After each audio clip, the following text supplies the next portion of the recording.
Lastimosamente, incluso mientras grabamos este podcast, en Colombia cada 12 minutos un niño es maltratado física, psicológica o sexualmente. Quizá podrían pensar que esta cifra que es tan dolorosa no tiene mucho que ver con el tejido. Pero, ¿y si les digo que lo que tejemos puede alegrar el corazón de algunos de aquellos niños y niñas que han sufrido violencias? Este episodio es sobre el tejido solidario y estén muy atentos porque al final les vamos a contar cómo pueden unirse.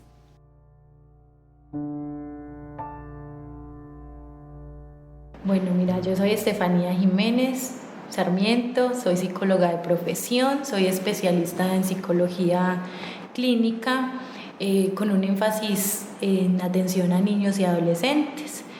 Trabajo en FAN Fundación en el componente de atención psicológica especializada. El Hilo Azul, un podcast que se teje.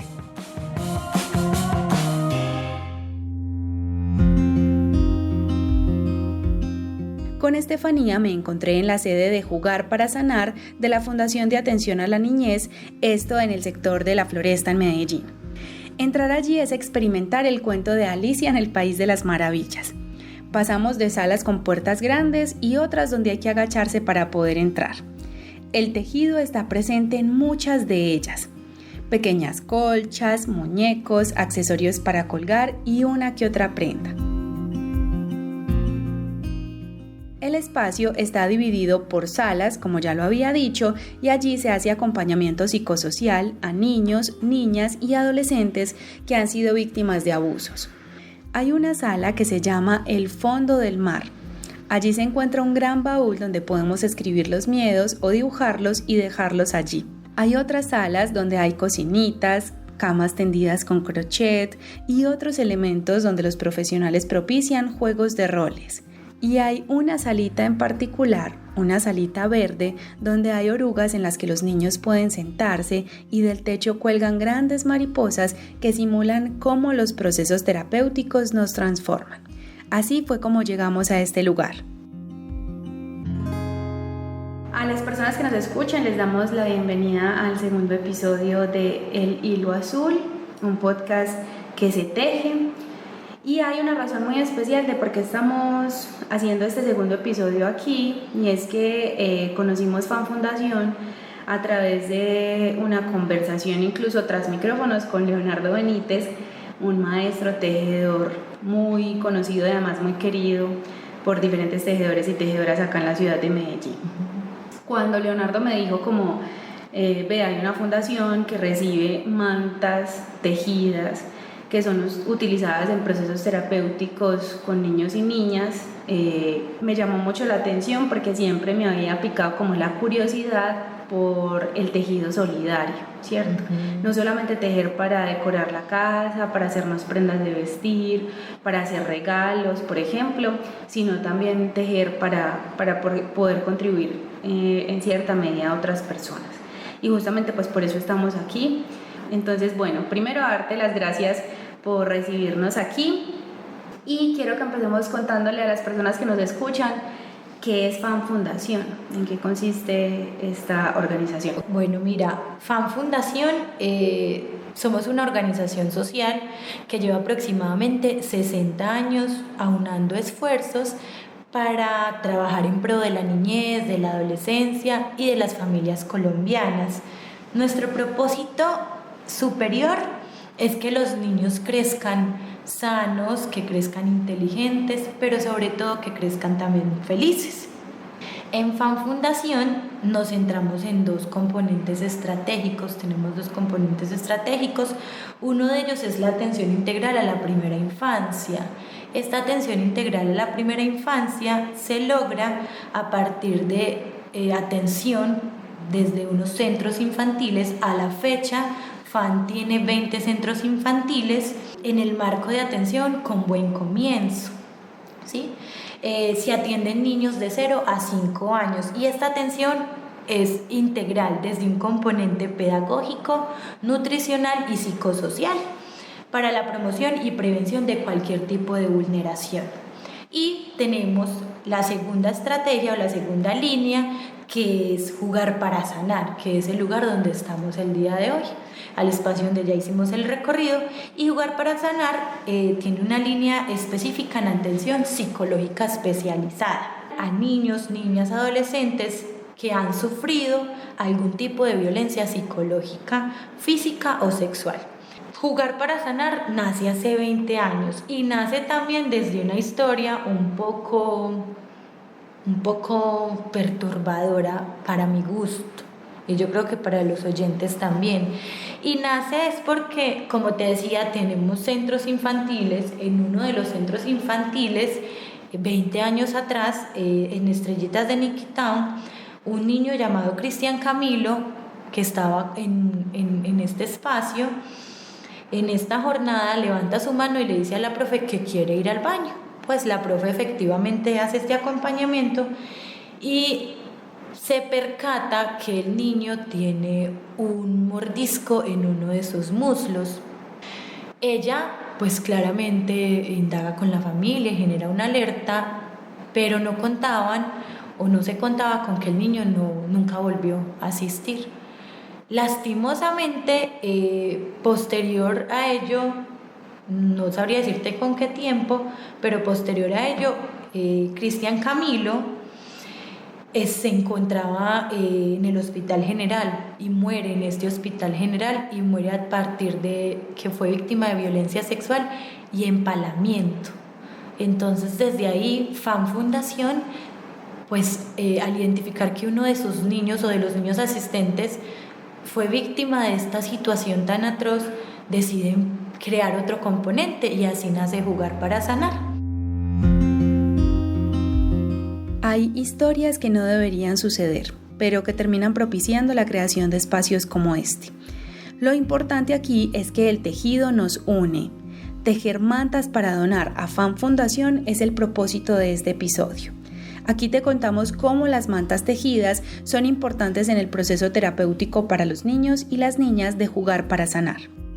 Puede que me salte un poquito, ahorita hablamos un poco más del componente de Jugar para Sanar, pero me gustaría que habláramos sobre las mantas tejidas, ¿cierto? Que también es lo que tiene a este podcast hoy aquí, y es en qué consiste esta iniciativa, quiénes pueden participar, por qué, tienen importancia mantas tejidas para este proceso que ustedes realizan con niños, niñas y adolescentes.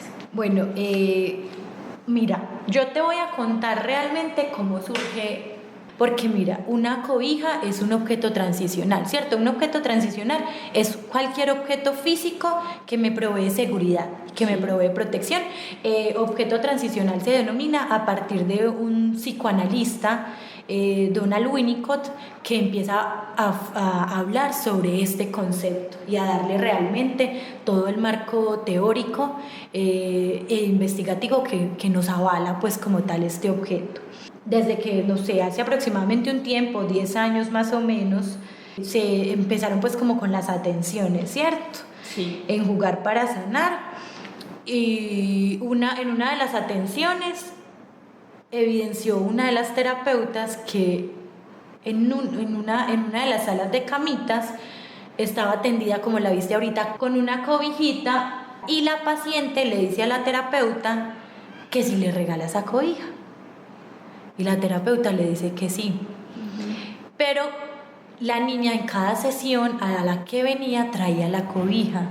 Cuando la terapeuta indaga con la mamá le cuenta a la psicóloga que esa cobija se asemejaba mucho a una cobija que ella había tenido y que había perdido. Ahí cobra muchísimo sentido lo que yo te hablaba del objeto transicional, ¿cierto? De la infancia. Entonces, en ese momento, las personas que estaban a cargo de este proceso psicológico y de Jugar para Sanar, de toda esta apuesta, dicen, ok, esto cobra mucha relevancia, tiene mucho sentido, empecemos a buscar personas que puedan aliarse y generar tejido social de esta manera. Así nace el por qué usamos las cobijitas de protección. Nosotros en este momento, yo digo nosotros porque yo soy fan de fan, o sea, yo amo esto que hago en realidad. Entonces, la iniciativa del tejido de las cobijas de protección realmente hace parte de un grupo de personas voluntarias totalmente que tejen para los niños, ¿cierto? Actualmente tenemos 5 costureros, 5 combos de costureros. Estos combos de costureros están conformados, como te decía, por voluntarios. Están los costureros de Río Negro, La Oveja Gris, Tejido de Abrigo, Taller de Magdalena y el combo de costureros. Y aquí nos damos cuenta que estamos juntos en muchas cosas, ¿cierto? A veces uno se da cuenta como que podemos pensar que somos islitas separadas, pero mira que nada más en los nombres que mencionas y uno tener esos referentes en su cabeza da cuenta de que sí estamos como jalando para el mismo lado todos. El hilo azul. Tejemos para unir historias. Nos hablas de unas cobijas de protección, las cobijitas de protección, y desde la psicología también cómo un objeto deja de ser, digámoslo, simplemente, no porque sea pues peyorativo decirlo, pero sí, cómo deja algo de ser simplemente una cobija que yo me pongo cuando me da frío y se convierte en compañía para la vida de estos niños, niñas y adolescentes. Bueno, mira, lo que pasa es que dentro de nuestro proceso de desarrollo de todos los seres humanos vamos creando apegos, ¿cierto? A nuestras figuras de cuidado primarias y posterior a las que vamos conociendo en nuestro proceso de desarrollo. Pasa igual con los objetos, ¿sí? No en el mismo nivel quizás, pero sí se van adquiriendo como recuerdos por objetos, por elementos que nos recuerdan ciertas experiencias. La mantica puede recordar el olor de la mamá, el olor del cuidado, de la protección, ¿sí? El referente de esa figura de afecto como tal. Y en el proceso o en el contexto psicológico y el proceso de resignificar experiencias traumáticas, un objeto transicional tiene realmente varios usos y varios beneficios. ¿Cuáles son esos beneficios? Entonces, desde el contexto terapéutico nos proporciona seguridad, porque al igual que en la infancia, un objeto transicional en terapia puede brindar esa seguridad a ese paciente de que está en ese proceso de reconstrucción y de resignificación, y que durante los momentos de estrés emocional o cuando enfrento recuerdos, porque el proceso también activa, ¿cierto? Puede activar sintomatología, puede activar recuerdos como tal. Entonces cuando me hace como un clic y me recuerda eventos traumáticos, entonces este objeto transicional puede ayudar a reducir la sintomatología presente, ¿sí? Otro de los beneficios es que facilita la conexión con esa experiencia traumática.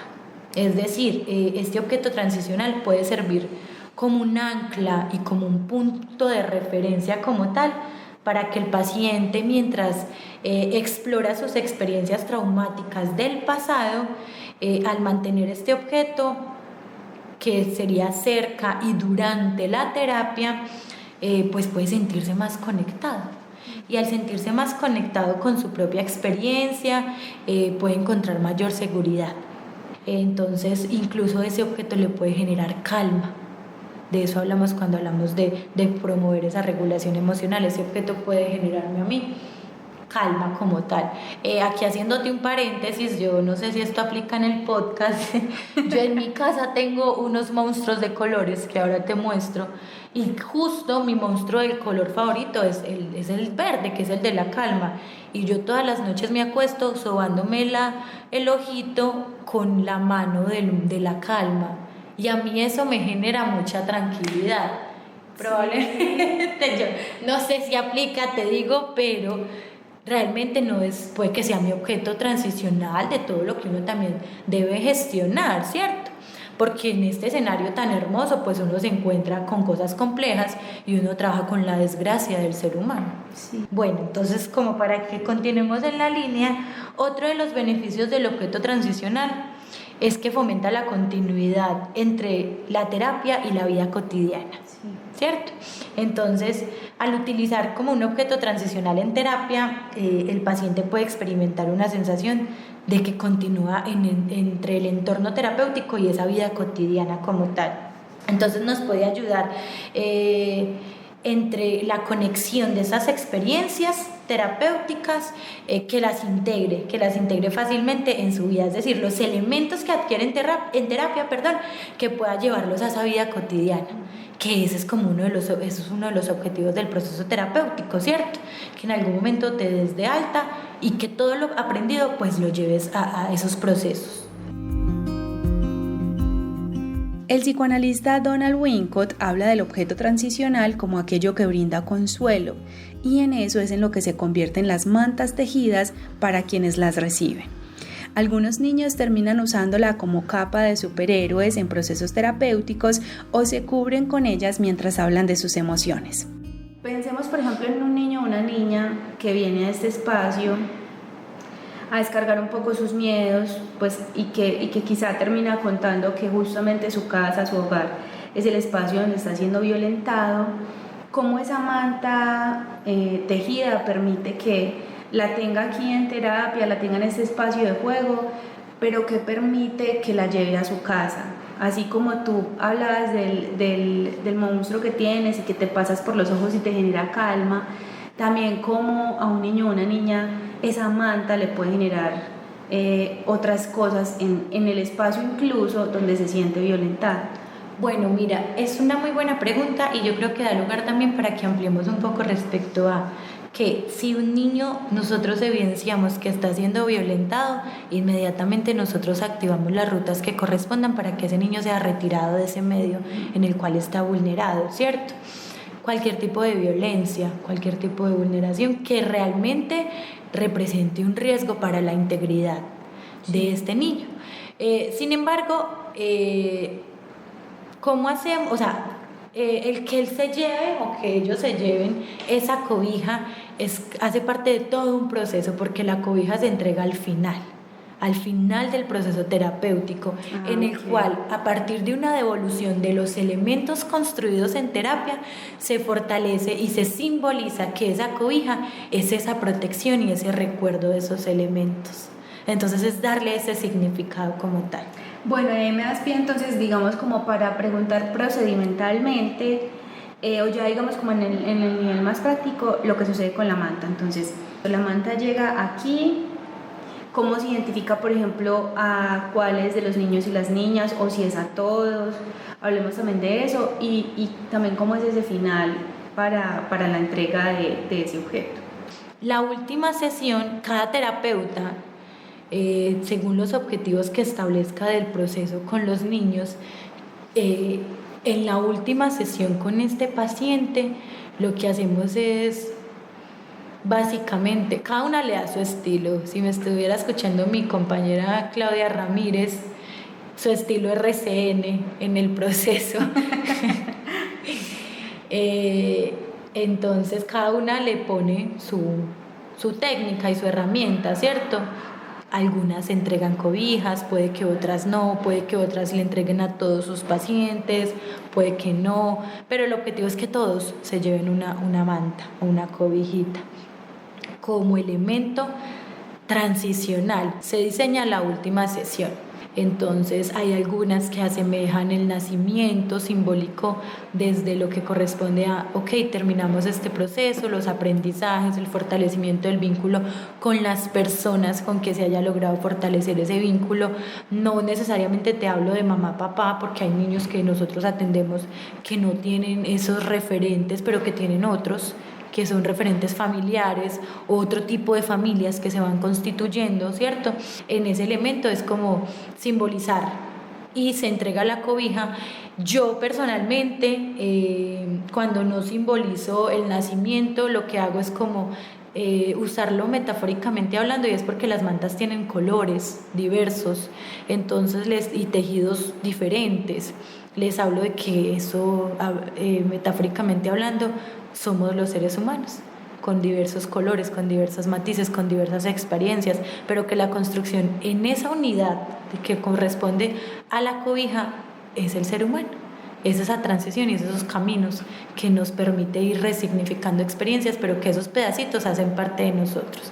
¿Y qué experiencias podríamos resaltar de lo que han generado estas mantas o estas cobijas para las personas que han pasado por aquí? Bueno, mira, yo podría decirte que el observar sus rostros cuando tú les entregas esas mantas o las cobijas, se les ilumina. Como incluso hace poco cerré con un adolescente que le di una manta grande y justo conectó con su infancia. Me dijo, nunca lo tenía en mi mente, qué lindo este detalle, recuerdo, me conecta ahora con mi infancia, pero con esos recuerdos positivos, ¿cierto? Entonces, te podría hablar de muchos casos, creo que ese en específico es el que me llegó como al recuerdo y el que te podría narrar. Para donar mantas podemos buscar a Fan Fundación en las redes sociales y coordinar la entrega. Aquí van algunas recomendaciones. La medida que se recomienda es de 90 por 70 centímetros. Podemos usar cualquier material, pero se sugiere que sea hipoalergénico, es decir, que no cause alergias, pero puede ser lana, acrílicos o algodón. Y además podemos tejerla en diferentes técnicas como crochet, 2 agujas o malla, y además en la puntada que deseemos. Lo importante es que nos animemos a tejer para otros. Mira que yo lo veo, eso que tú me estás diciendo, realmente yo lo veo es desde la individualidad y desde esa necesidad que cada uno pudiese en algún momento tener, y es de contribuir y generar un tejido social, ¿cierto? Entonces evidenciar qué habilidades tengo, cómo puedo yo unirme como voluntario de tejido social y qué puedo hacer, ¿cierto? Entonces, sé tejer, ok, entonces me enteré que allí esa iniciativa se promueve y resuena conmigo. Yo creo que es más desde esa individualidad, y la invitación es para todas las personas que nos escuchan, es que nos convirtamos en agentes de transformación social, desde las habilidades que podamos tener.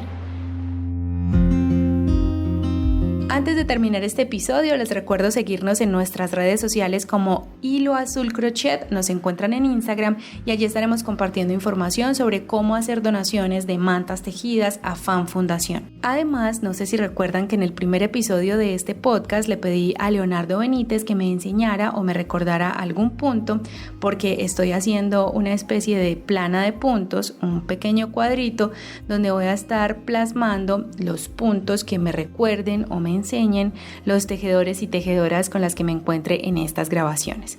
Pues bien, inicialmente no sabía muy bien qué iba a hacer con este cuadrito, y después de este episodio lo tengo muy claro.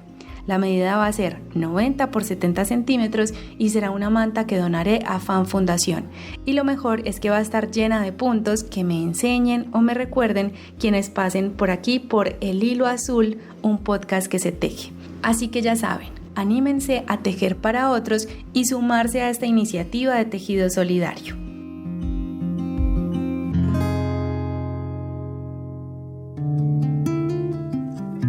Este podcast hace parte de Hilo Azul Crochet.